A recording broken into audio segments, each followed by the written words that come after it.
Hello, hello, hello, and thanks so much. Ha-do, ha-do, ha-do, ha-do. How's everybody out there today? Oh my goodness, we are so excited for our 45th Storytime Live with MKD and Mr. Davis on technology. Hello, hello. Oh, he says hello today. How about that? Well, we want to thank you so much for joining us, and please don't be afraid to share and like and comment. Give us some feedback. We'd love to hear it, because when we see it, it makes us smile. Sing along if you know the words. Wherever you may go, however near or far, just hold on to your dreams you reach for in the stars. Your dreams are yours alone. No matter what you'll be, there's one thing you can share. It's easy, can't you see? Ba-dum-bum-bum. Your gift is your smile, to wear from ear to ear. Your gift is your smile, it's yours throughout the year. So when you see a sad or grumpy face, you know just what to do. Give your smile to others. It works for me and you. That's right. Give your smile to others, because it's the best gift you can give any day. And sometimes, boy, smiling is tough. Sometimes we look in the mirror every morning and we look into our own beautiful eyes and say, I love you. And sometimes that smile doesn't come. Sometimes our heart is full of sadness. And sadness sometimes is something we go through naturally in life. We all do.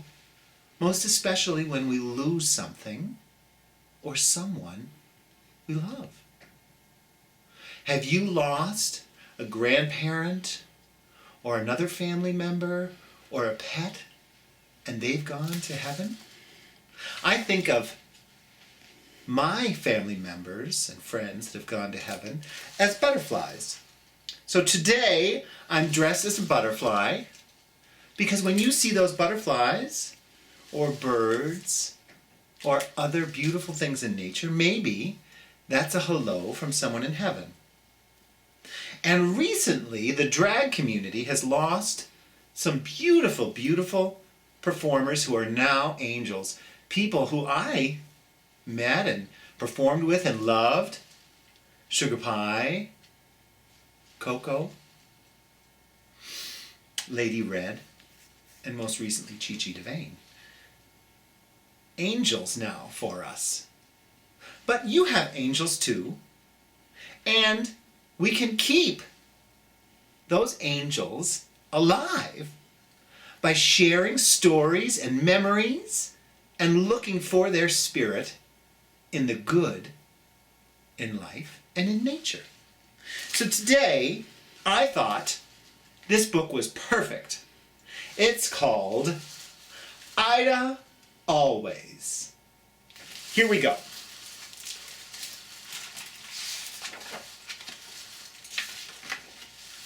Gus lived in a big park in the middle of an even bigger city.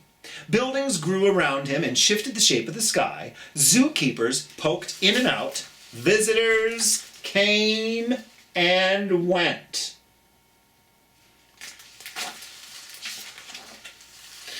But every morning, when keys clicked and shoes clacked, Gus crawled out of his cave and spent his day with Ida.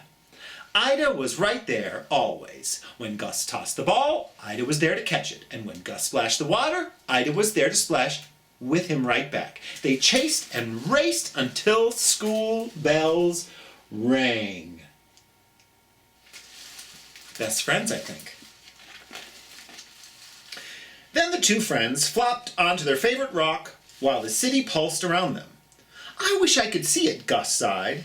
You don't have to see it to feel it, said Ida. Listen. They heard buses groan, trucks rumble, police whistle, taxis honk, pigeons coo. People say, hey, wait, yo, hello, and children laugh. That's the city's heartbeat, said Ida. It's right here with us, always.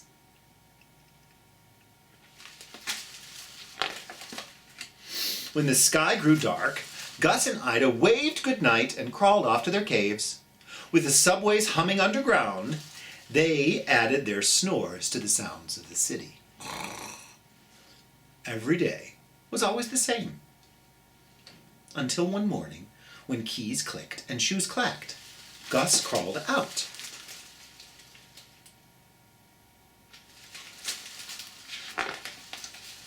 But Ida wasn't there. Gus lumbered to Ida's cave. He heard her breathing, coughing, snoring, sleeping. He sat in their sunniest spot and waited. The coffee carts ground their beans and the squirrels squabbled over crumbs. Visitors shuffled in, keepers bustled about. Ida had never slept so late. Snow monkeys and taxicabs screeched. Ice cream trucks jingled. Still, Ida didn't come. Gus is sad. Where's Ida? Keeper Sonia came instead. Sonia told Gus that Ida was very sick. Usually, there's a way to make a sick bear better, but this time was different. Ida wouldn't hurt, but she would get tired and too weak to swim and play.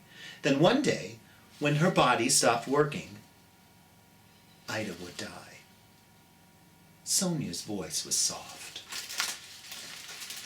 Oh, that hurts my heart.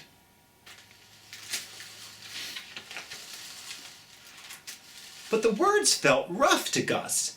His insides churned. His chin shook. The sky rumbled. Gus rushed to his friend. "Don't go," he growled. "Don't go. Don't go. Don't." Ida growled right back. Together they stomped and snarled. Their growls turned into howls so loud it filled the zoo, rising higher than skyscrapers, scaring pigeons, surging toward stars. Gus is upset, and now Ida's upset. And then they stopped. Two friends folded into one shadow and slumped quietly on the rocks. Two bears' noses sniffled, two bear breaths panted, two bear hearts echoed each other's beat. They snuggled and felt the love. A plane roared overhead. Gus and Ida wondered where it was going. They wondered where Ida was going too. They wondered and guessed and imagined as they whispered nose to nose. "Wherever I go," said Ida, "I'll bet I'll always smell your fishy breath." That made Gus smile. He wasn't sure if he should, but Ida was giggling too. They let their laughs bounce back and forth between them. Oh, they found some laughter. Sometimes you find laughter even in sad times. From then on, Ida spent most of her days in the cave. She slept a lot, but she didn't hurt. The keepers took good care of her, and Gus helped. He gathered her favorite toys and fishy treats. He brought her visitors notes. Everybody was concerned about Ida.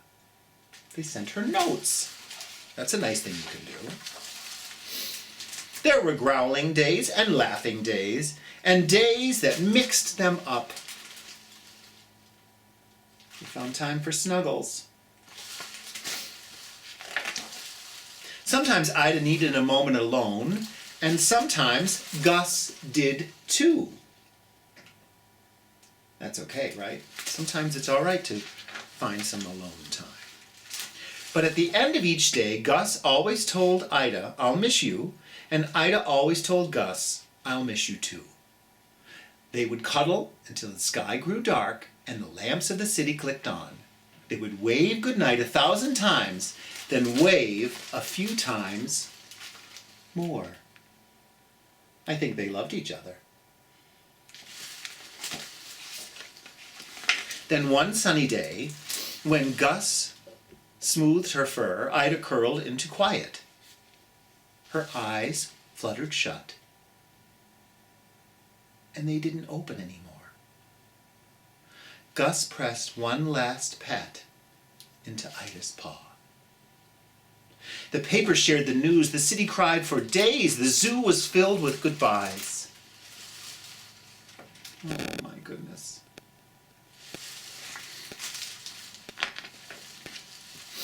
Now when the keys click and shoes clack, Gus crawls out of his cave, knowing Ida won't be there.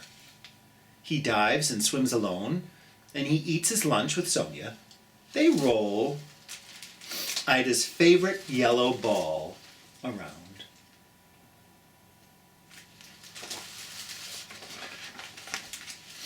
Someday, Gus forgets. He looks for Ida on the rock in her cave behind the waterfall.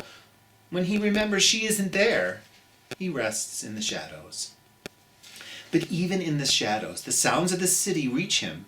He hears buses groan, trucks rumble, police whistle, taxis honk, pigeons coo. People say, hey, wait, yo, hello, and children laugh. What do you see up in the clouds?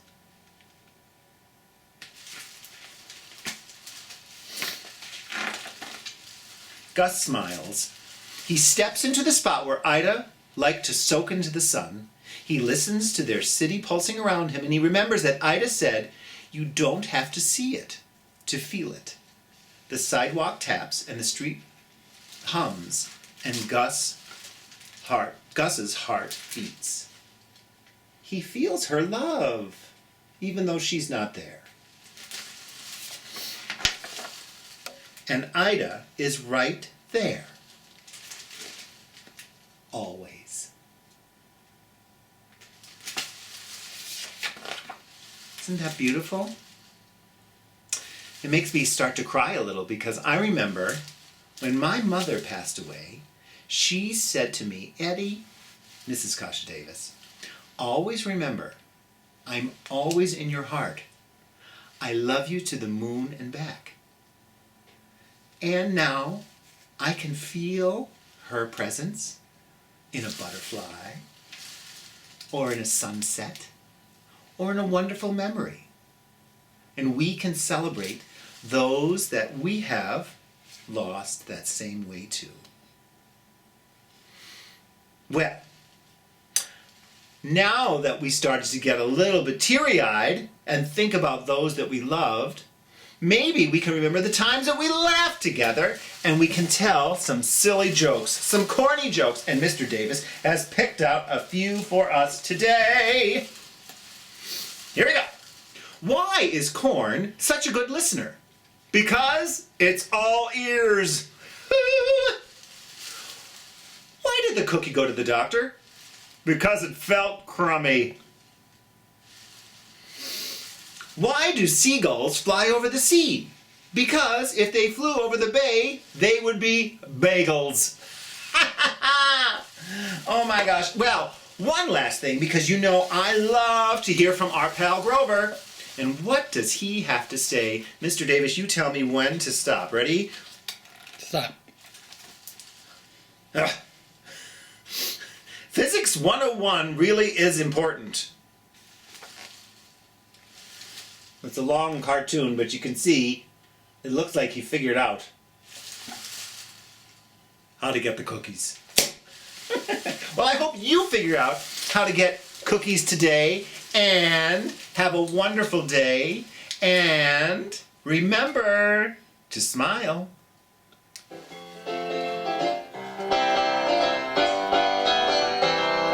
So when you see a sad or grumpy face, you know just what to do. Give your smile to others. It works for me and you. That's right. Give your smile to others, and you make sure to make it a great day.